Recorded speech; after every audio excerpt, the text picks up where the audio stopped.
Olá, pessoal, tudo bem? Eu sou a Cindy Canadá. Tenho aqui comigo a nossa gerente da parte dos vistos temporários, a Débora. Só trazendo para vocês a novidade em relação ao PGWP, né? Acho que foi uma boa novidade, na verdade, né? Sim. Mudanças boas. Não foram tantas mudanças, mas as mudanças que ocorreram, eu acho que serão bastante benéficas para quem tem que aplicar para o PGWP. Assim, eu acho que 2 pontos importantes, né? Ao invés de terem os 90 dias, o prazo agora passou a ser de 180 dias. Exatamente. Então, é mais tempo, né, para você poder aplicar ao seu PGWP, tá? Porém, as regras em relação a quantas horas você vai poder trabalhar entre você se formar, receber a carta, né, informando oficialmente que você se formou e etc., isso não mudou, tá? A questão é, você agora tem mais prazos para dar entrada. É importante que mesmo que no site, quem estiver acessando o site vai ver que eles colocaram em alguns locais, eles colocaram 6 meses, outros eles colocaram 180 dias. Sim. A gente indica você contar com relação aos dias e não dos meses, tá? Porque o sistema ele pode acabar não aceitando a sua solicitação se passar de 181 dias, porque nem sempre 6 meses, né, são considerados equivalentes. Exatamente, equivale a 180 dias. E esse prazo também é importante falar que é a partir do momento que você recebe o documento de confirmação, né, da sua graduação, né, oficial do finalização das aulas, né, do término do curso. Esse é um ponto bem importante. E outra coisa também, você não necessita mais ter um study permit válido para poder aplicar, tá? Então, isso também é muito importante que no passado, né? No passado não, até hoje, na verdade, agora cedo, nós tínhamos clientes onde eles não tinham mais o study permit válido. Então, tínhamos que pedir uma extensão do study permit para poder comprar esse tempo, para poder aplicar. Então, a imigração hoje diz que você não precisa mais ter um study permit válido, na verdade, na hora que você for aplicar ao seu PGWP, tá? Isso é bem importante. Mas é importante que quem esteja no Canadá tem que ter um status válido. Tá? Um status temporário válido para poder solicitar. Ou caso você tenha deixado o Canadá, tenha voltado para o seu país de origem, você também vai poder solicitar dentro desse prazo de 180 dias que eles modificaram. Perfeito. Um outro detalhe, tá? Tem uma parte também no manual onde cita que pessoas que receberam uma negativa, certo? Vão poder reaplicar caso vocês se enquadrem dentro dos requisitos, tá? Então, pessoas que aplicaram e por algum motivo receberam a negativa, de repente que passou dos 90 dias, né? E ainda está dentro do prazo de 180, corre porque ainda dá tempo de você aplicar. E você pode fazer a aplicação de fora do Canadá caso você não esteja mais fisicamente aqui. Exatamente. Claro, é importante que são mudanças recentes, a gente ressaltar aqui que são mudanças recentes, então, assim, pode ser que alguma coisa surja, ainda existem muitas dúvidas, né, porque nem sempre a imigração ela é muito clara com as informações que ela coloca. Que se contradiz mesmo, né? Uma frase está de um jeito. Aí depois a gente lê o próximo parágrafo, peraí, não faz sentido da maneira que eles estão colocando, né? Porque ele fala, você não precisa de um study permit. Ok, mas eu vou poder aplicar sem eu ter um status válido. Aí em outra parte eles colocam, não, você tem que ter um status temporário válido no Canadá. Então são alguns pontos que, claro, a gente vai descobrindo, né? A gente vai trazendo para vocês e também, a gente vai trazer vamos trazendo as novidades aqui. Mas inicialmente... Esses são os 2 pontos mais importantes, tá? Agora entrando com mais detalhes em relação a outros assuntos, tá? Por exemplo, você aplicou para o seu PGWP e você precisa fazer uma viagem, tá? A gente sabe de fato que o PGWP aplicado online agora, ele tem levado bastante tempo. Ok? Exatamente. Então, o que acontece? Você aplicou e você precisa viajar, tá?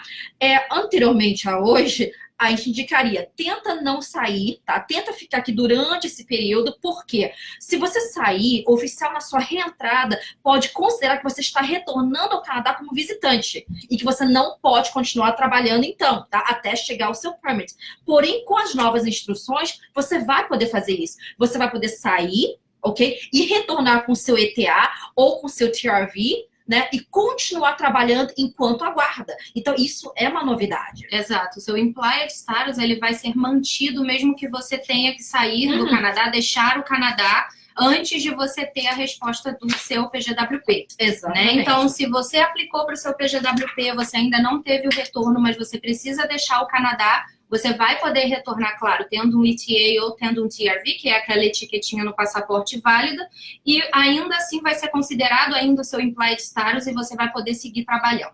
Tá, uma outra coisa é a definição do que é o Distance Learning, ok? Não tinha uma regra muito clara de quantos por cento era considerado um curso todo online ou não, né? Agora a regra ficou bem mais claro, tá? Então, se você faz mais que 50% online, ele não vai ser contado esse período para o seu PGWP, tá? Você não pode usar esse período. Agora, se for um curso com menos do que 50% online, ele será considerado como se fosse uma sala de aula. Exatamente. É sempre importante, porque assim, mudaram algumas questões, mas outras que você tem que se manter full time durante todo o programa, isso não mudou. Tá? Então, não tem nada a ver. Você tem que seguir seguindo aquelas regras anteriores. Isso. Ok? Então, não esqueça que se manter full-time é super importante para você poder solicitar seu PGWP depois. Isso. Outra questão que eu tinha levantado, agora já esqueci, tá? Porque é tudo muito novo. Eu tava, na verdade, no meu break de almoço, quando a gente resolveu fazer a live. É bom a gente falar das pessoas que estudaram em uma instituição privada. Isso, exatamente. Isso. Vai. Você pode falar. Então, se você, por exemplo, estava fazendo um curso numa instituição privada, né, um curso de carreira, e você emendou, você começou a fazer depois um outro programa já numa instituição pública, né, seguindo todas as regrinhas, o PGWP ele vai ser concedido de acordo com o programa que você fez que cumpria as regras que te daria o PGWP. Tá? Não vai poder somar o que você estudou, mesmo que seja numa instituição privada, mais o que você estudou numa instituição pública. O oficial ele vai considerar apenas o prazo que você estudou na instituição pública. Ok, perfeito.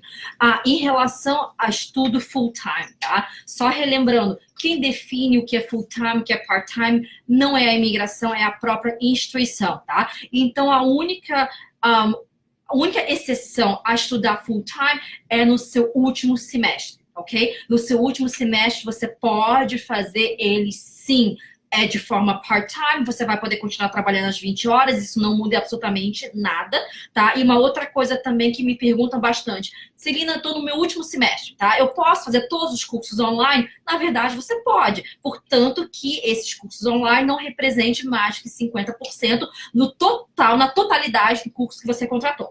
Então essa questão do full-time também, não tire férias porque está cansado, porque não quero mais estudar, não. Tá? Você tem que se manter, você tem que seguir toda a sua grade curricular. Mas lá no último term, lá no último semestre, se você precisar, né? É porque sobraram poucas matérias, né? Não vão somar créditos para que eu seja full-time, não tem problema, isso não vai afetar o seu PGWP lá no final. Tá, trazendo um outro assunto, tá? Bem recente também em relação à biometria, que muitas pessoas têm muitas dúvidas. Tá? Então, as pessoas que estão indo até a fronteira, né, para aplicar no seu PGWP na fronteira, né, os oficiais estão pedindo que você pague os $85 e que você faça a coleta da biometria na fronteira. Isso, mas isso não significa que as pessoas que precisam fazer algum tipo de processo que tem que ser outside Canada, que tem que ser fora do Canadá, possam ir até a fronteira fazer a biometria. Eles não estão, isso não é um centro de coleta, é só alguém que pode fazer uma solicitação na fronteira. Tá? O oficial ele já está solicitando que a pessoa faça o pagamento daquela taxa e ali mesmo ela pode fazer a coleta da biometria dela. Tá? Em relação aos requisitos, né, para que você possa estender o Open Work Permit do acompanhante, nada disso mudou, tá? Então as regras continuam as mesmas. Você, para aplicar o PGWP, você precisa mandatoriamente ter se formado, certo? Através de uma instituição reconhecida, um programa reconhecido, você ter, né, o seu histórico, uma carta oficial confirmando que você terminou ou o seu diploma. Para que você possa estender do acompanhante, você precisa ter um contrato de trabalho, NOC 0 ao B. Lembrando, não tem nada no manual dizendo se ele é full-time ou não. Outra coisa, não tem nada no manual dizendo que tem que ser com mínimo duração de X meses. Porém, tá, através da experiência ao longo desses anos, o nosso aconselhamento é que tenha pelo menos 6 meses, ok? Porque já vimos pessoas com contrato inferior a 6 meses e o oficial não emitiu, certo? Por conta até mesmo do prazo de processamento. O oficial não faz muito sentido que se o processo vai levar 90 dias, né? A pessoa, ela tiver um contrato de 3, 4 meses. Então, exatamente. O oficial, ele enxerga que não e tem junte muita você também, lógica. a pessoa que se formou, 3 últimos paychecks, ok? Novamente, não importa se o paycheck ele é full-time ou não. Você tem que juntar isso para poder, então, pedir a extensão do acompanhante.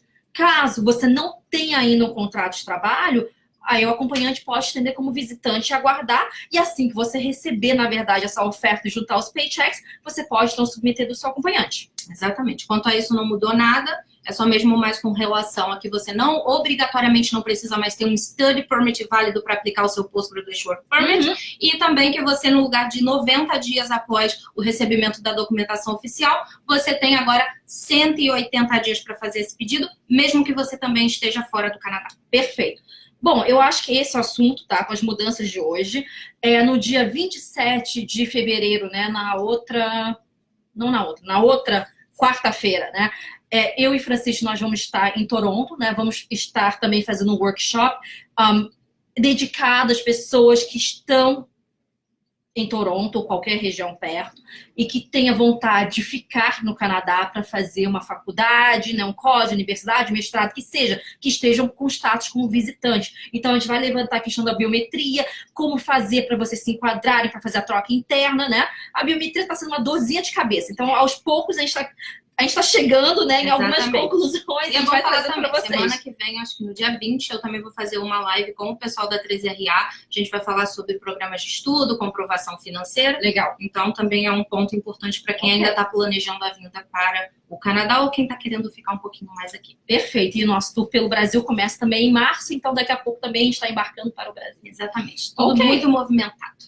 Bom, a gente vai ficando por aqui. Qualquer dúvida, coloca, faça sua pergunta, né, no vídeo mesmo, a gente vai respondendo. Ou vocês podem também mandar mensagem para o nosso e-mail, que é o contact, contact@immi-canadá.com, ou acompanhar a gente no nosso grupo, que é o SOS Visto Imigração, pelo Facebook. Exatamente. Ou também pelo Instagram, que a gente está sempre lá. Pode fazer pergunta que a gente sempre responde. Perfeito. Até mais tarde. Tchau, tchau. Tchau, tchau.